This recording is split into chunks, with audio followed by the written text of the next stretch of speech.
Welcome back, Tiger fans, to Rockin' Radio's football podcast. I'm Nate Edwards. That's Brandon BK Kiley. This is Before the Box Score preview in Florida. It's senior night on Saturday for all the 27 graduating seniors and some that might come back. So it's a very special week here. We get to remember some dudes. We get to honor some guys who've been with the program for 2, 3, 4, 5 years, and hopefully send them out with a win. BK, you were on vacation. Welcome back. How are you doing?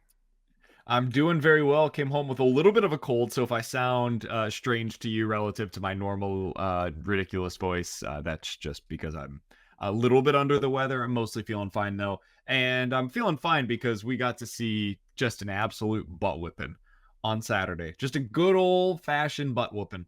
That was never in doubt. That was one of those games where you watch from start to finish, and it's just a delight, man. Just an absolute delight. There's no stress.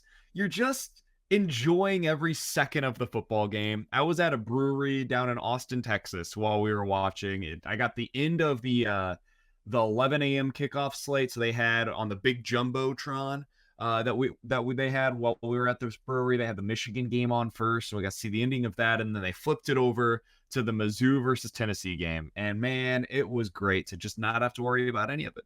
Just sit there, watch, enjoy, and see Cody Schrader put up one of the best performances I've ever seen by a Mizzou football player. So it was a heck of a lot of fun to watch, man. I think the only thing that I was concerned about, I was like, when it was 19-7, I was like, I like a little more points, but I'm not really worried about it. And then they took off and there it went.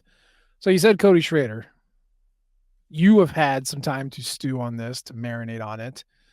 Where does that rank in the pantheon of greatest individual player performances in Mizzou football history for you? Yeah, so I didn't do my normal research after the game that I typically would, because I wasn't on the five thoughts or five takeaways since I was down in Austin. So I can't put it into context just yet as to where it would rank for me, but just in recent memory, man, because of the stakes, because of the opponent, I'm having a hard time remembering a close second in like the last, I mean, since 2013-14. I can't think of anything else that would be at this level.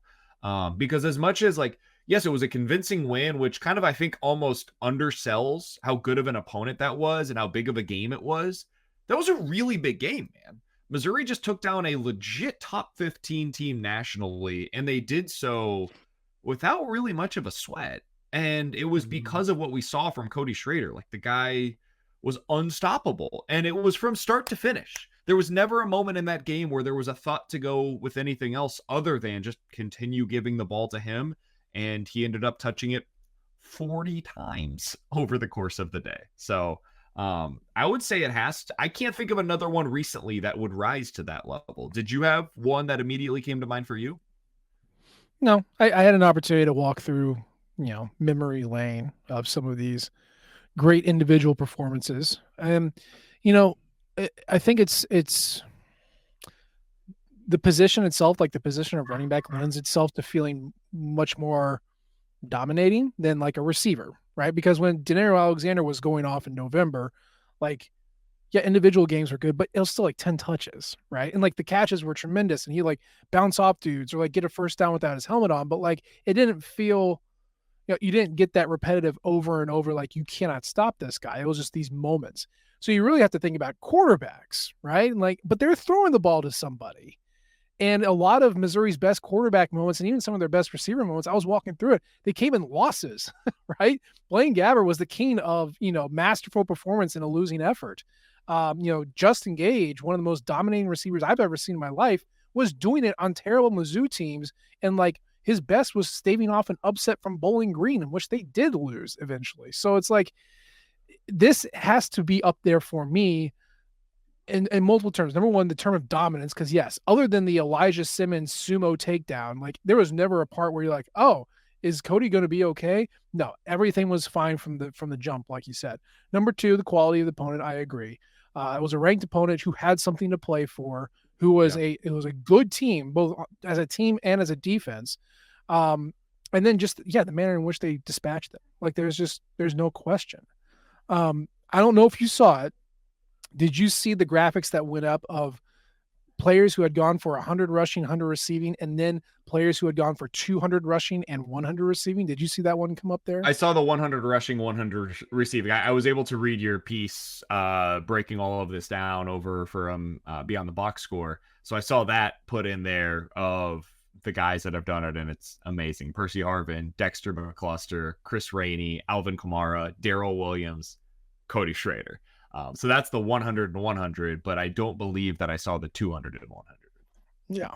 And so, and I mean, they preface it with the past 25 years in Power 5 football, which I also feel like you could probably go back 50 years, but you know what? I'm not ESPN research, and I'm not going to actually do the actual research, so that's fine. So past 25 years, only 5 guys have run for 200 yards and caught passes for 100 yards in the same game. First one was Christian McCaffrey, and he did that against USC in 2015. 4-star recruit. You have Devin Neal, 3-star guy, played for Kansas, but he did against Oklahoma State last year.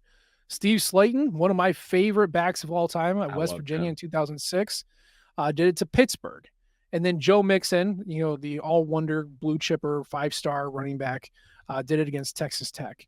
So when I broke this down, Cody Schrader had the 4th most yards of this 5-person group, right? Christian McCaffrey was below him. Christian McCaffrey had 36 touches for 312 yards. So Cody Schrader had 40 touches for 321 yards. Devin Neal, 38 for 334. Steve Slayton, 29 for 345. And Joe Mixon, 35 for 357 yards. So that gives you an idea. Cody's 4th in that group. Elite group, nothing bad about being 4th of 5. You are in the group to start with. However, we can go further because Christian McCaffrey was a 4-star. Devin Neal was a 3-star. Steve Slayton was a 3-star. And Joe Mixon was a blue chipper. Cody Schrader, unranked, overlooked, D2 walk-on transfer. Okay? That kind of sets him apart from this group already. And then you can go further because when you look at the SP Plus rankings of defense, which I know not everybody subscribes to that, but it gives you a really consistent, good idea of how defenses translate. Christian McCaffrey against USC, that was the 41st best defense in the country that year. When Devin Neal went up against Oklahoma State, that was the 64th best defense of that year. Steve Slayton's effort against Pittsburgh ranked 37th. And then, of course, when Joe Mixon went against Texas Tech and Cliff Kingsbury, who couldn't field a defense to save his life, Joe Mixon did that against the 114th best defense in the country. Cody Schrader did it against the 25th. So the least ranked guy, the most overlooked guy coming out of high school, did his unbelievable thing that only 5 guys have done against the best defense of that group. And we can, you know, the thing about sports is you can pick whatever you want to argue. To me, that says a lot that this guy did that against this caliber of defense and really probably could have played a second game right after it. It was incredible.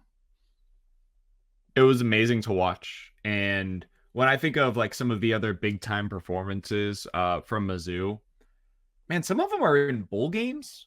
Like the ones that immediately come to mind, and this is weird because we think of bowl games as no longer really having much meaning. And maybe it's just because the final memory, the final moment that you have of these teams. And so it's the one that lasts the longest. But like the one when I think of a running back that immediately comes to mind is Tony Temple. And it's in Cotton Bowl. The Cotton Bowl. But like that's the one that came to mind for me that resembled this. But again, that's a bowl game. That's different than doing it in a meaningful regular season game against an opponent like this. So it's hard to overstate just how impressive a performance that was. And I mean, I know that some Mizzou fans have gotten annoyed by how much they talked on the broadcast about how Cody Schrader's a Division II transfer, but that's a big part of his, that is the story for him, man. Like I'm sure he probably gets annoyed by it too, because he's like, well, yeah, I was a Division II transfer, but also now I'm one of the best running backs in the country, and I'm dominating against SEC competition, which, true, fair, understandable, but do it at this level after being an afterthought in high school, man, like that is a really freaking cool story. And I have no idea what his future holds. I don't know what this means for his chances in the NFL or anything like that, but it's just an awesome story, and I'm really happy for the kid, man. He's Me changed the too. outlook for Mizzou football this year. Really has. Running back was a question mark heading into the season. Like we had pieces, we just didn't know who was going to step up and how effective it was going to be. And man, question answered. Next, yeah, really, he's been the cornerstone because the receivers have been awesome, but you need that running back, and he's been that guy. So it's been great, man. It's been great. So Tennessee's gone. I, I like you said, I wrote Beyond the Box Score, breaking it down a little bit further. I think the other thing that really stood out to me is that Tennessee's offense is different than it was in the prior couple of years. It was still very good, Yeah. and like they had some things that they weren't super great at, but it was still very very good offense. That really really good offense. They had 3 scoring opportunities. One was the deep bomb that we all remember. The second one came on their 7th drive with 2 minutes left in the third quarter.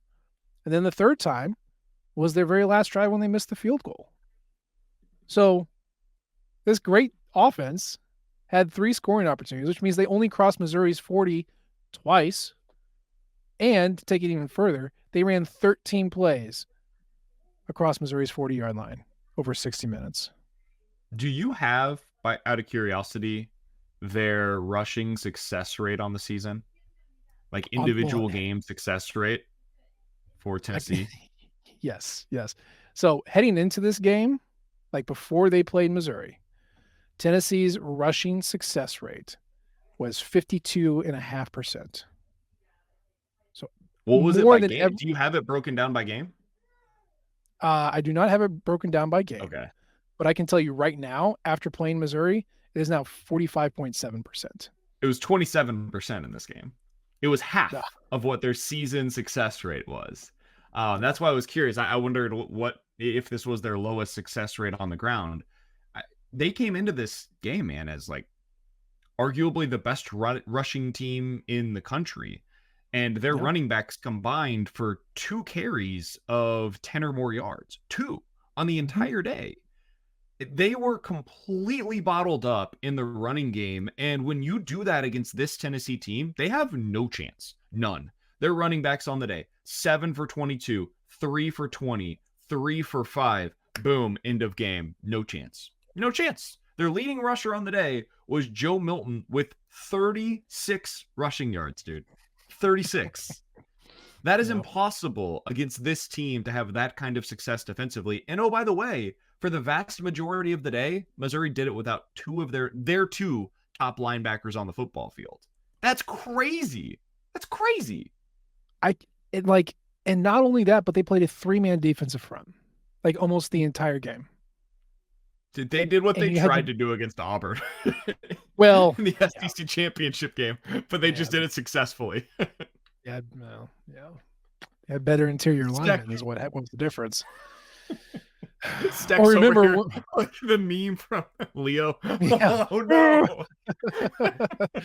But it worked. That's the craziest part. I cannot believe you drop 8 in shell coverage and stop the running game like that. I mean, you got to give credit to the defensive line because they plopped Darius Robinson on the outside. They rotated in Rialis George and Jaden Jernigan on the inside. And then, Christian Williams, Josh Landry on the other side. And it worked. I can't believe it worked. And I don't know if that's because Tennessee is actually secretly bad. I don't think they are. No, they're not. Or if these guys were just really freaking good, but they shut it down. It was impressive. Yeah, we know Tennessee's not bad. Now, the level of good, I think, is at least in question. I don't know that they are, and this is not me trying to put down in any way, shape, or form the win on Saturday. They absolutely crushed them, and it was satisfying. It was as satisfying a win as I can remember recently for Mizzou football. Mm-hmm. Just start to finish, just beautiful. I think Tennessee is going to get destroyed against Georgia. I think they have no chance. And I think what you have seen with Mizzou last week against Georgia, Ole Miss this past weekend against Georgia, and what you will see with Tennessee against Georgia and what you did see with Tennessee against Missouri is that Missouri's just like the 3rd or 4th best team in the SEC this year. Mm-hmm. Like I think that's what's been proven over the past couple of weeks as we get to see some of these better teams really going up against one another head to head. I think that's where we're at right now. It's Georgia and Alabama as a clear-cut 1-2 once again. LSU and Missouri in one way or another, because LSU won head to head. I think you'd probably have to put LSU there third, and then I think Missouri's fourth. I think that's what we've seen.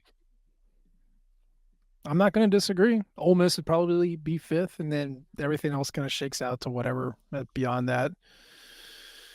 Yeah, it's a really freaking good team, man.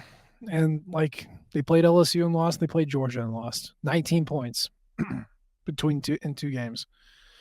Now you still got games to play, and you still got to win them. You still actually got to put effort out. But I'd agree. You're second in the East, and you're probably third or fourth, depending on the day, overall, which is incredible. It's testament to Eli Drinkwitz's ability to build this thing up. And that credit to this team for showing up and playing every week as hard as they can. I think that's another thing. Like there has not been off days. Now things haven't worked. I know Middle Tennessee wasn't great. I know South Dakota wasn't the thing that you wanted to see.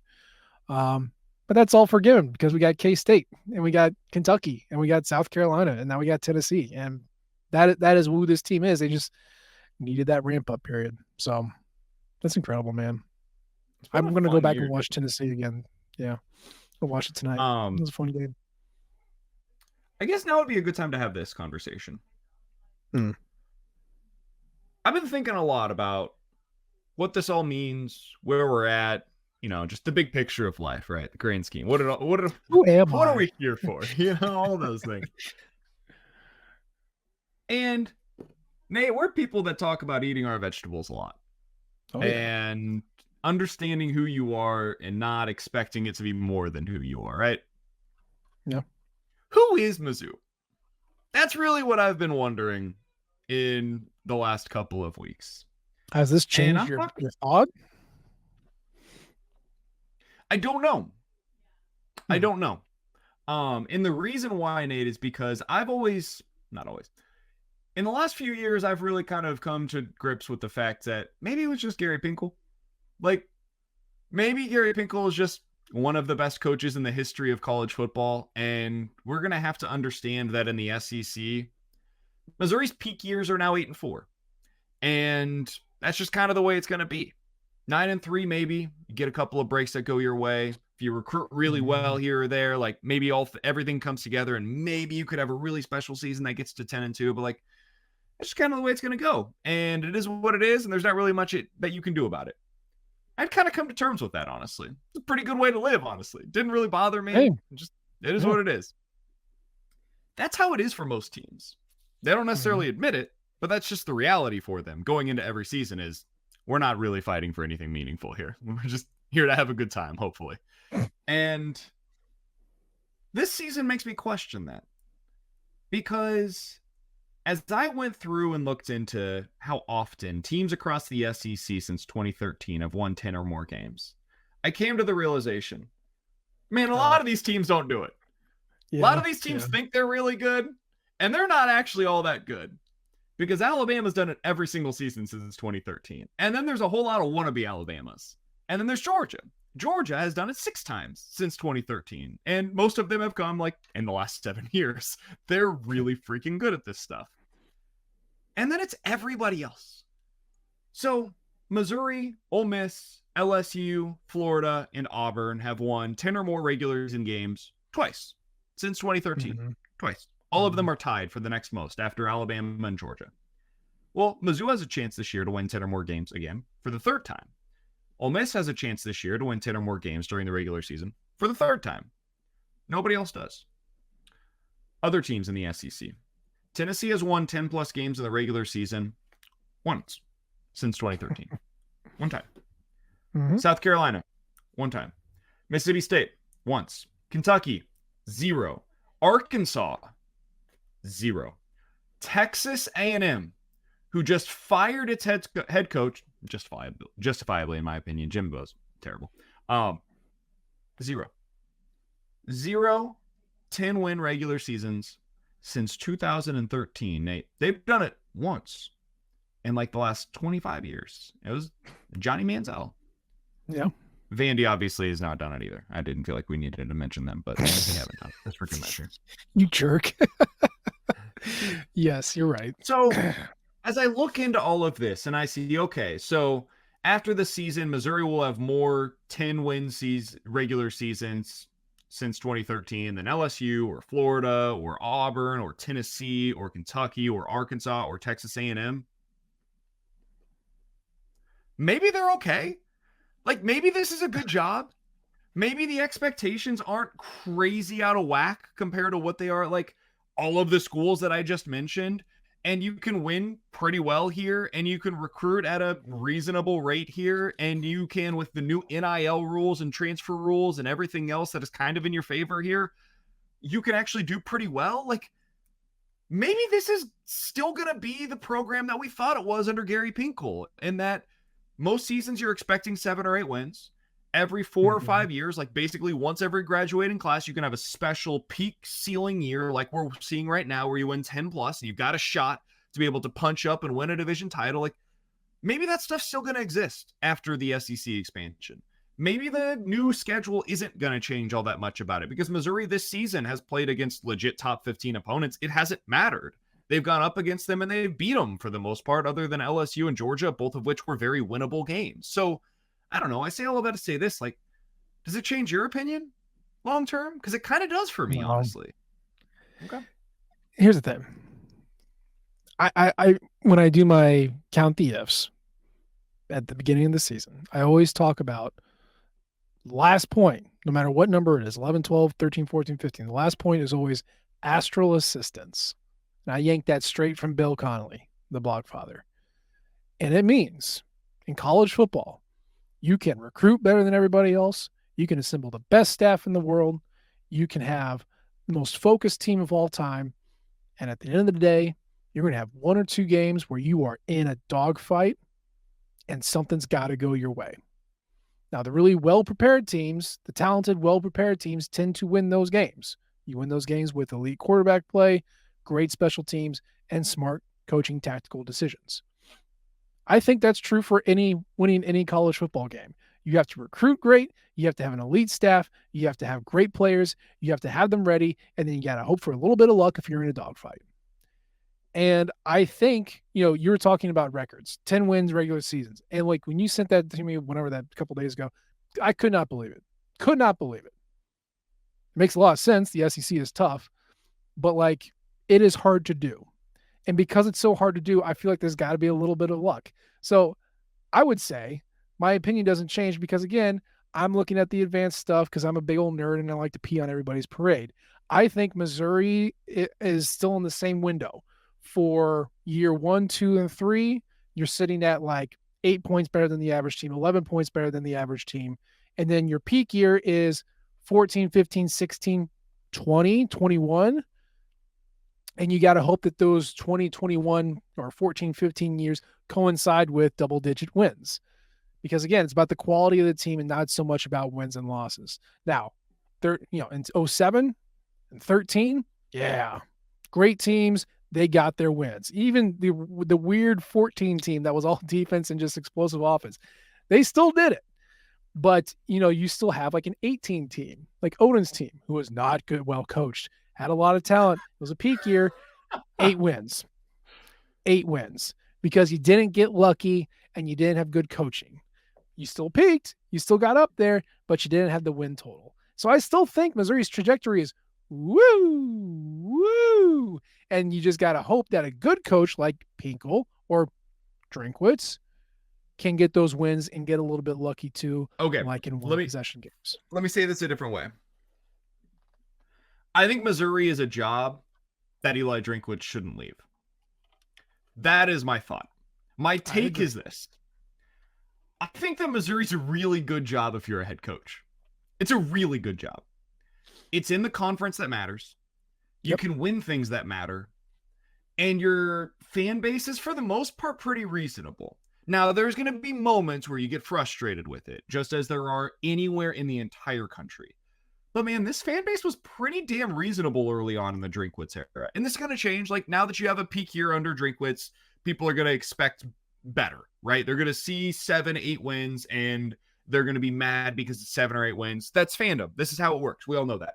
But if you have that at a place like, I don't know, LSU or Texas A&M or Tennessee, Florida, etc., that gets you fired if you have it a couple of years in a row.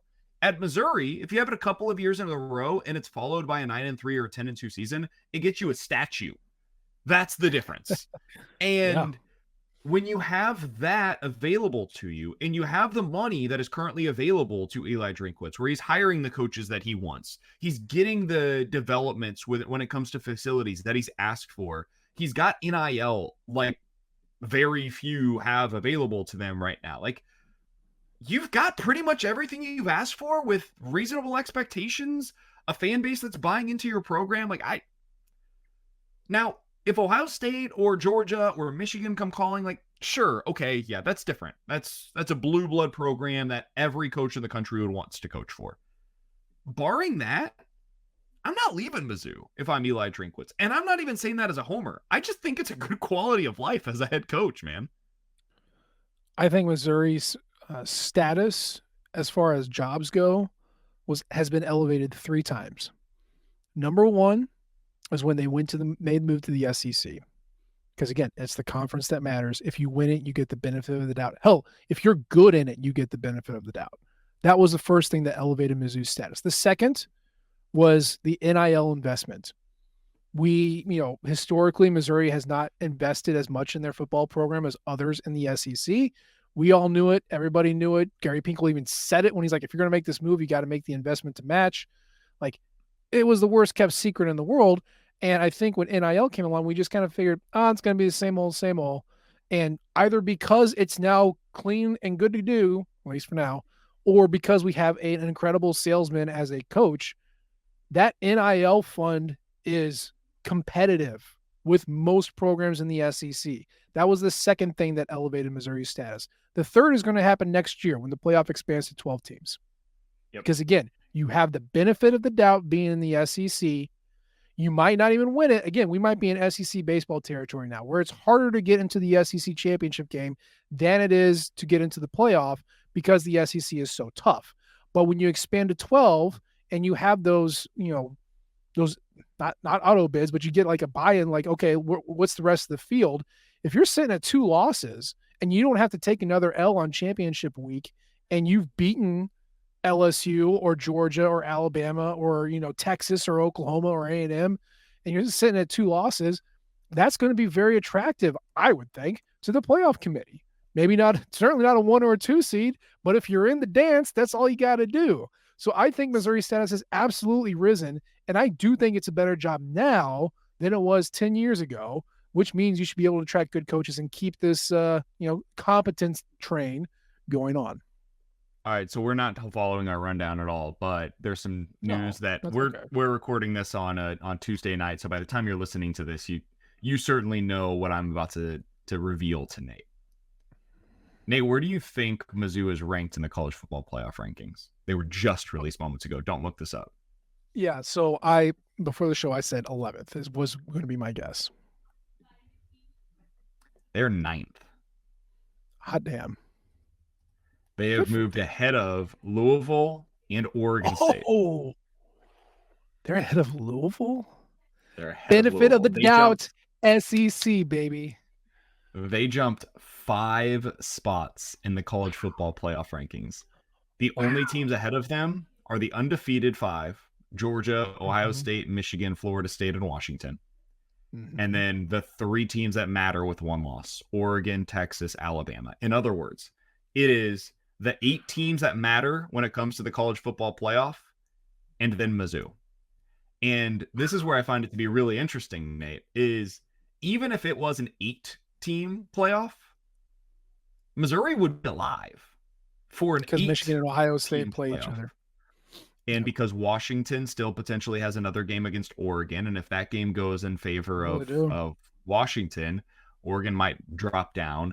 Alabama has a game coming up against Georgia. If Alabama loses that game, it is at least in play that Missouri would jump Alabama at that point in time.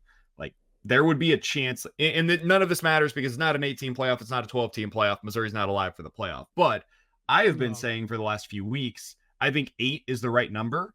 And I've been doing it kind of based on Missouri, where I don't know that this feels like a team that would or should be playing for a college football playoff. Now it doesn't matter whether it was 8, 12, whatever, they would be in play right now for a college football playoff. That's pretty damn cool, man. That's a lot of respect for Mizzou. A lot of respect for Mizzou. I cannot believe they jumped Louisville. That's incredible. Louisville fans have to be furious. Not that it matters, And but so here's what does matter though. Where's Ole Miss? Because that's the New Year's Six Bowl. 13, and according to, and this is why it does matter, Brett McMurphy, if Missouri beats Florida and Arkansas, Missouri would be guaranteed for a New Year's Six Bowl. That would be either the Fiesta, Peach, or Cotton, according to Brett McMurphy. Yeah, that's huge. I mean, that is a really big deal. That is a really big deal. Wow. That is incredible. SEC. What would you want? Do you care? Fiesta, Peach, or Cotton? We've done Cotton Bowl. We've done Cotton Bowl twice. I'd really like to go to Fiesta. We've done Citrus Bowl too. I'd say Fiesta. That'd be fun. Where do you want to go? I think Fiesta would be pretty cool. Are there any tie-ins with these this year? No conference tie-ins. I care more about the opponent than I do the location or the actual bowl itself, if that makes sense. Sure. Without knowing the opponent, where would you want to go? Let me put myself in a fan's shoe, right? If I'm listening to this and I'm a fan, where would I want to go for this game? Would I want to go to Phoenix? Would I want to go to Dallas? Or would I want to go to Atlanta, Georgia? I would want to go to Phoenix. In the middle of January, I would want to go to Phoenix. That would be my destination that I would prefer to go to. You know, so that would probably be the one that I would lean towards, is going to the Fiesta. And like, I am a child that grew up in the early 2000s watching Oklahoma versus Boise State in the Fiesta Bowl. Like that is my memory of that. So like, in my mind, the bowl system did still, at least for these kinds of bowls, did kind of matter. And the Fiesta was a part of the bowl system that really mattered with the BCS. Absolutely. Yeah. So for me, when I have that in the back of my mind, that's the one that feels the biggest, even though they're all kind of the same at this point. Mm-hmm. But if I could go based on opponent, I would want to see Missouri against Washington if Oregon beats them. Yeah. I think that would be a fun as hell game. If Florida State ends up losing in the ACC championship game, I would love to see that. I would like to see, man, the tough part is like some of the games that I would be really curious about are SEC matchups, and they're not going to do that. No. There's just not a lot of really fun teams this year in the top 20. A lot of them are so defensive oriented, and we've seen Texas recently. I don't really have a lot of interest in that, and I don't know that they'll do it because they're future SEC. Yeah, I don't want Big 12. Well, I don't want anything to do with Oregon. Oh my God, no. But no. I think Washington would be so much fun. That would be my number one. Florida State would be cool. That's, Tiffany Brand, a team that's won a national championship, And fun. They score. There are points that will be put on the board. They believe in the forward pass, all of which is, in my opinion, fun for a bowl. I believe. Yeah. Like, don't give me Penn State. Don't give me Iowa. Yeah, I don't want any Big Ten. I don't need to see Michigan. It's too sleepy. We've played Iowa before. I don't want to do that. I wouldn't mind Penn State because it is a brand and we would probably beat them. But like, it would not, I don't think it'd be a good game. It would not be an exciting game. Yeah, stay away from the Big Ten. Really don't want to do anything from the Big 12. So give me Pac-12 or ACC. So yeah, I don't know if they're eligible, but like Tulane would be fun. I know they're not a Tiffany Brand. No, you don't want to play Tulane. No, I still have nightmares from last year. Tajay Spears running right through Lincoln Riley's big, beautiful machine. No. We're not. I'm not playing that game again. Absolutely not. Oh, terrible. That's face a good team. You made as I suggested them. Oh, you know what? North Carolina would be fun. That'd be fun. See Mac Brown again? Yeah, man. Yeah, they've got a top 5 quarterback that's there. right now. But see, that's the Um, thing. Is he going to sit out? Is that top 5 quarterback going to sit out? Same for Fair. Jordan Well, Travis. then you kind Same of for have to Michael go to some of these Penix. teams that are like, this is the biggest game we've ever played, which would get you to like Louisville or Tulane. Oregon State. Um, A rematch against Oregon State, relive the '06 Sun Bowl, avenge for what was his name? It was like Avenge the Ilvester. '06 Sun Bowl. Man, that running back absolutely killed Mizzou. What was his freaking name? Matt Moore was the quarterback. I remember that. Iverson And Bernard, that yeah, talented SOB. Oh man, that was a great game. I was so sad. I was in the band. I was sitting in the Sun Bowl. We were right across from Handjob Hill. Well, sorry. We were sitting in the stands of UTEP. Uh, and like the beaver, I don't know what the beaver mascot name is, but he was talking trash to the Mizzou fans like the entire time. We were trying to yell at the cheers, like, you can't have your mascot talk. And then Iverson Bernard goes in for the 2-point conversion. I was like, oh my God, I can't believe we are here. El Paso was a beautiful place. It was a beast to get there. But yes, avenge the '06 Sun Bowl. I would love to play against Oregon State. That'd be fun. you know what's really unfortunate? What would have been super cool is if Kansas took care of business and just won out the rest of the way. They were 10-2. All their quarterbacks died. I know. I know. And they lost, and so now that dream is dead. That would have been a fun one, because this would have been the type of game where you could really sell it, and it'd be worth doing for both sides. But yeah, I think we're both dreaming for the same thing. Like, I kind of want Washington to lose against Oregon State, and then to lose in the Pac-12 championship, and then to play against Missouri in one of these New Year's Six bowls. That'd be great. That'd be great. Would you go if the well, are you going to go to any, or is there one that you would go, I have to go to this one?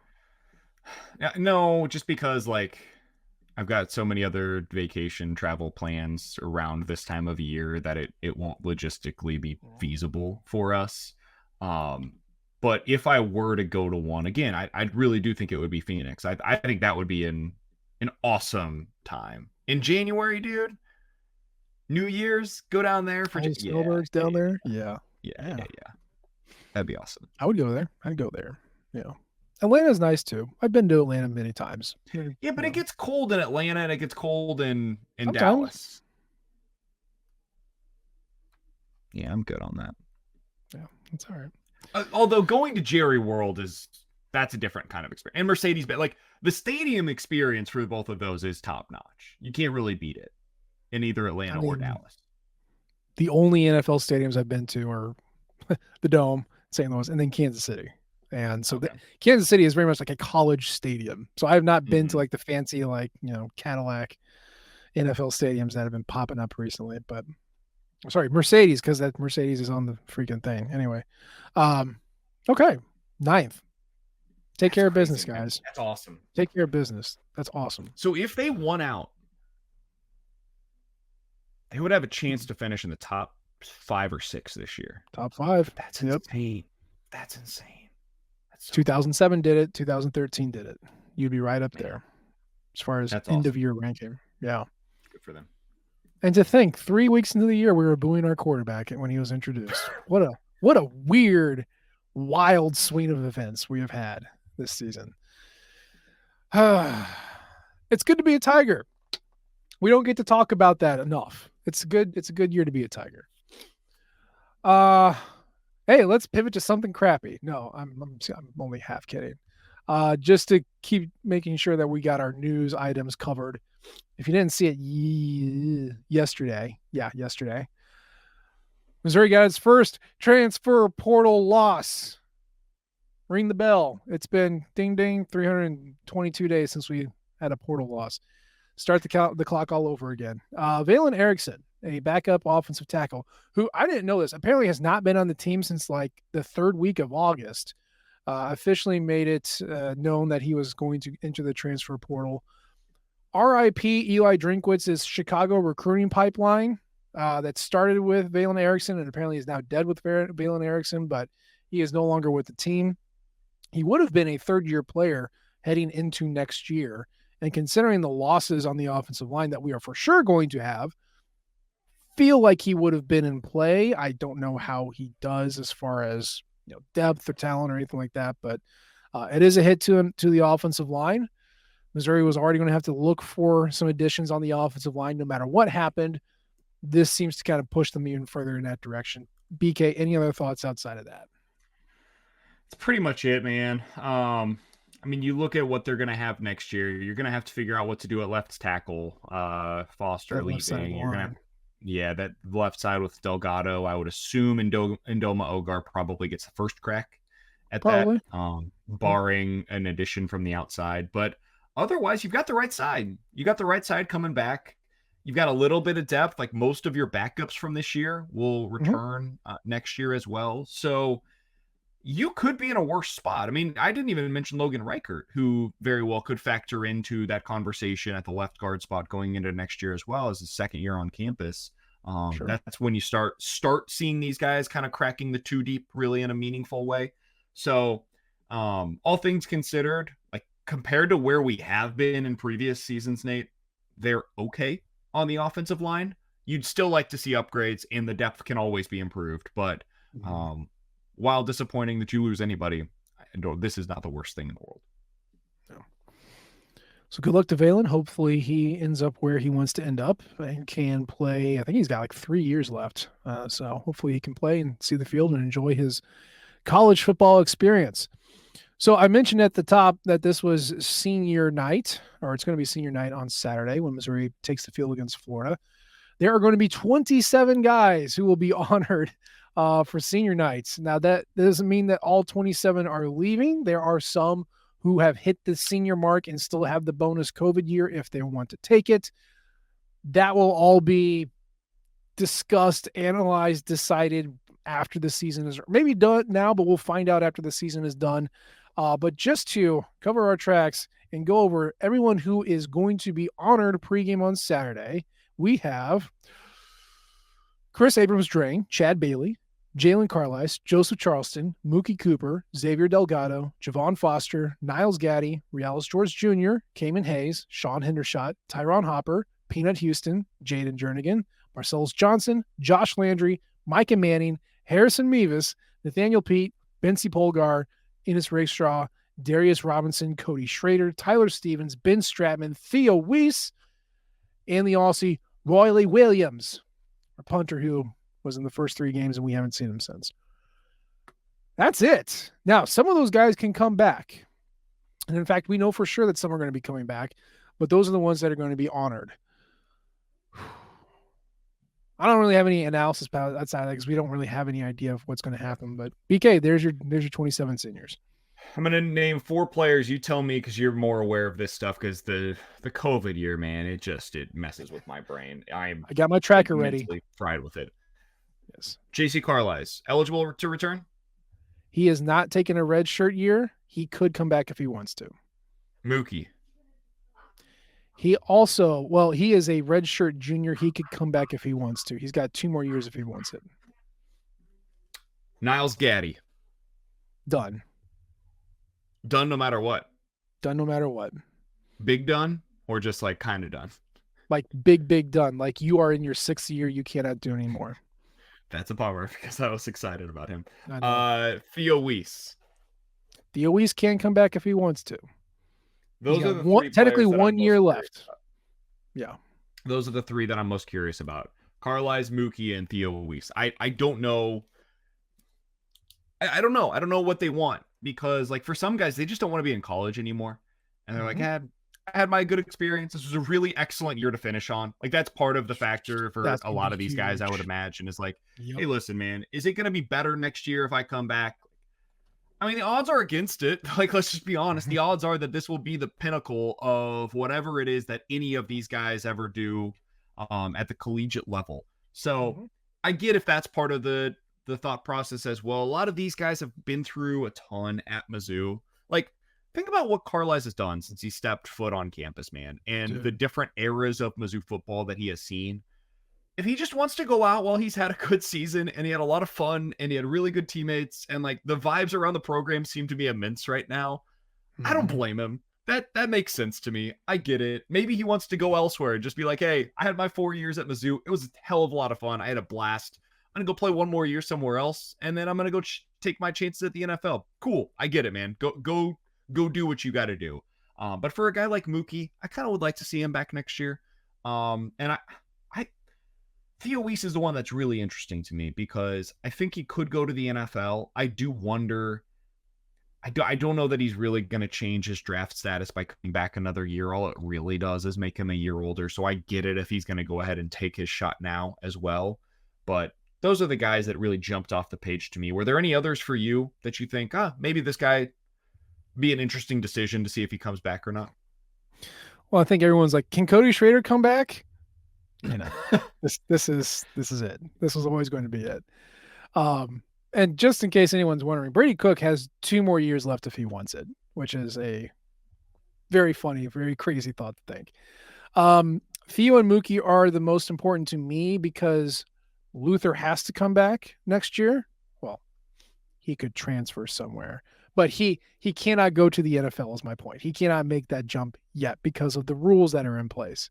So assuming Luther isn't a Tiger next year, it would be really cool and good if Theo and Mookie were there right there with him, and then they all go into the NFL at the same time, or at least they all leave Mizzou at the same time. It'd be nice to have those 3 back. So those are my biggest questions. The others are, I have questions that I don't think anyone else is going to care about. Like, does Tyler Stevens come back? I don't know. Does Cameron Johnson come back? That would be important for the offensive line. I don't know if it's important to him. If you think about, I'm trying to think, no, all the other defensive linemen are pretty much, we know where they stand. Linebacker's the other one, just Cameron because Johnson isn't going through with this, right? Cameron Johnson? Yeah, Marcellus Johnson is going into Marcellus has to go.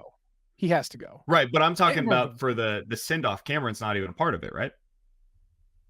I don't see his name on here. Did I not read his name? Oh, well, there you go. He's coming so back. We don't have to leave it. He's coming back. Woo! Yay!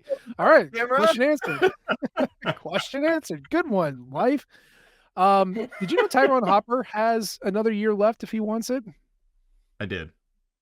Yeah. I don't know. He did not have the best year this year. I think it's time for him to go. But it's been 5 years. You're not going to get magically better. Unless he wants to. I think he's got another cousin coming up. Like, if he wants to bring him to Mizzou as well before he leaves, that's cool. I'm down with that. Yeah. My other one would be Joseph Charleston. I don't know if he's going to stick around because he technically I think that's has another one, man. I think Mizzou's kind of good. And when I say these things, I want people to know, I'm not saying them disparagingly, but they have so much depth at safety. At some point, you gotta. It's almost like attrition on your coaching staff. Sometimes that can be a good thing because you need to promote from within. And so when you have guys that are coming from within, like Joseph Charleston was really brought in as a placeholder, a veteran guy that can come in and bring others along with him, right? He's played in big games before. He's been a part of a big program. He knows what it takes to win. And he's going to be this veteran presence on the back end that helps us along with our defensive backfield. And he served that role perfectly, man. He's a really solid safety.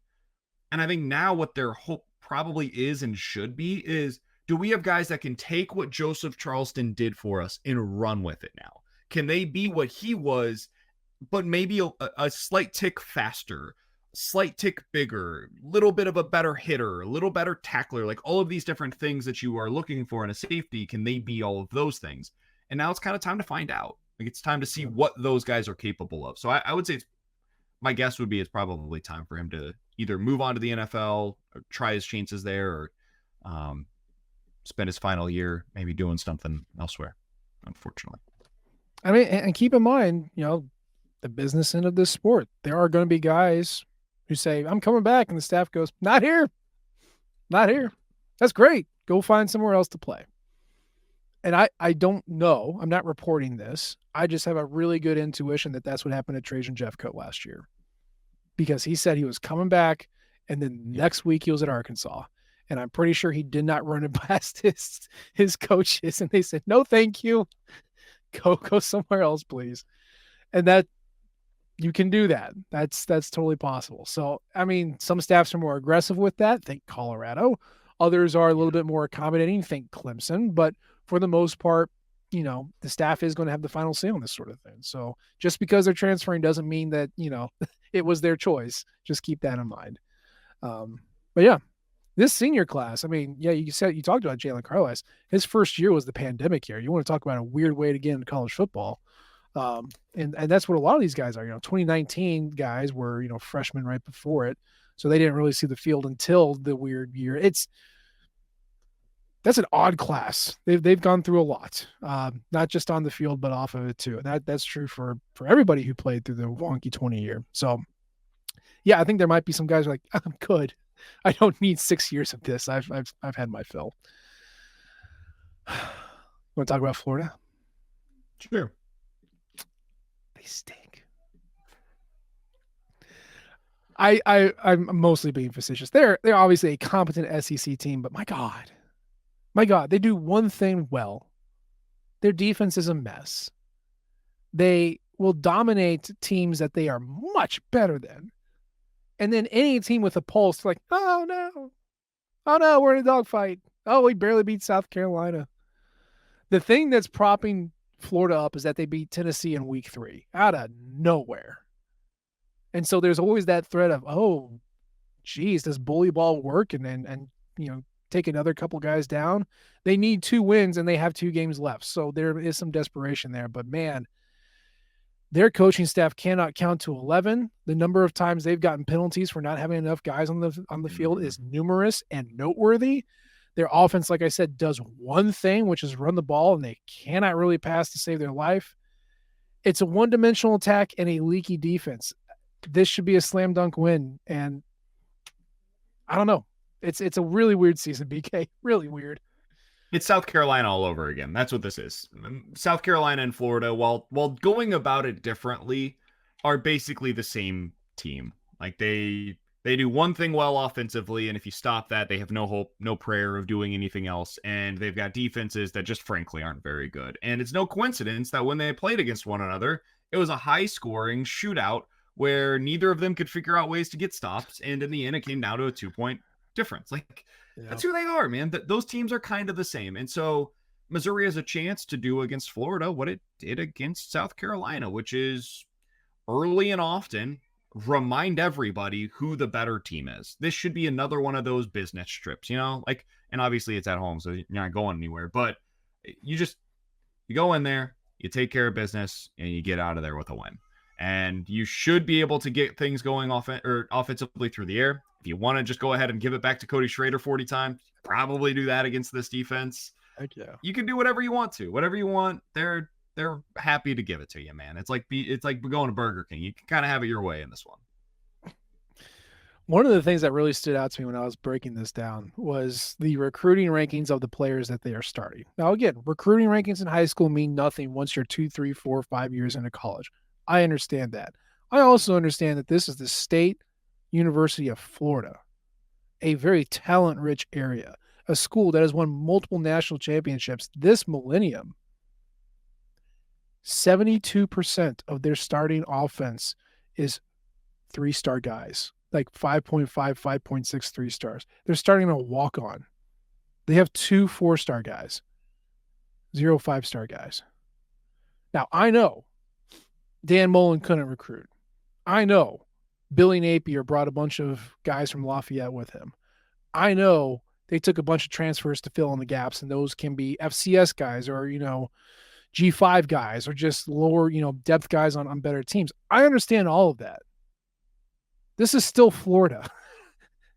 Florida recruits just by showing up with Florida on their gear. That's how they do it. And they're starting a bunch of 3-star guys on offense. It speaks a lot to kind of the quality of what they're doing right now. It also speaks to the fact that they currently are second in the nation in passes with 0 air yards. They throw to their running backs or they throw screens more than any other team except for one in the country. And that's it. And they're one of the worst at deep shot passing. They just don't do it. So, yeah, just play up against the line. And I'm trying to find reasons to be worried about this game, and I can't come up with anything because they're just so bad. I'll be in attendance. It's my first game going as a fan in, God, I think like 5 years at this point. It's been a minute Wow. since Yeah. since pre-pandemic. I think 2019 was the last time that I went as a fan, like not Mhm. non-media Yeah. member, not covering the game for any reason, just going as a true fan, being in the Yeah. stands and enjoying my time in Columbia for a day. Um, so I'm super excited to go to this one, and one of the reasons why I'm so excited is because of what you just said. Classic Mizzou moment. I'm cautious of that, of there being another shoe that is getting ready to drop at any moment. This should be a game that Mizzou takes care of business in, man. They're the better team in every possible way. There's nothing that Mhm. Florida does better than Missouri. But on any given day, we know this. It's college football. Any team can win on any given day. Yep. Agree. But yeah, really, it should be, I don't know, 35-17, 35-21, something like that. Like comfortable 2+ score victory. And you send the seniors out in style with a win. No sweat. We're done here. That's what it should be. I don't know if it's going to happen, but I'm going to give credit to this staff. They have had their guys locked in all year. And I'm sure the captains have helped with that too. And it's just, they have a lot of returning experienced guys. Staff has got them locked in. The players have showed up. Yeah. Run Cody 40 times. Do it. I don't care. I don't think Cody cares. He likes it. Offensive line likes doing it. Florida can't stop it. Like, this should be a very comfortable, boring game. That's what I'm hoping for. I've got 34-16, Missouri winning Ooh, at I home, like it. I like it. and finishing out the home portion of the 2023 schedule with a bang. You'll love to see it. I'd be all about that. So let's hope that's what happens. And of course, we will have coverage leading out to the game all week at rockmnation.com. We will do a podcast after it's done and tell you about just exactly what happened and how great it was, hopefully. But that is going to be our show for today. BK, final thoughts. Mizzou is a top 10 team in the country by the only people that matter, and Yeah. that is the College Football Playoff Ranking Committee, which is just spectacular, man. And I will throw one scenario at you that somebody just threw out on Twitter, and I find it to be fascinating. Texas loses, Georgia beats the crap out of Bama, Ohio State loses in a big way against Michigan, Oregon loses again, and Florida beats the heck out of Florida State for some reason. Missouri in the college football playoff? Maybe. No, We'll find out in 2 weeks. we will find out. That's great. Not going to have it, but that's great. I love it. Let's run with it. That's the show for today. As always, we appreciate the downloads and the subscriptions. Leave a comment or rate us. We love all types of feedback from you all. You can follow us on Twitter at Matt and H. Edwards. He's at BK Sports Talk. Of course, you can follow the Rock M flagship at Rock M Nation and our podcasting outlet at Rock M Radio. We appreciate you tuning in this time. We'll try to do better next time. And until then, MIZ. ZOU. Thank you, everyone, for tuning into Rock M Radio, a proud partner of Fans First Sports Network. If you enjoyed this episode and would like to see more just like it beamed directly into your personal device, just click the subscribe button below.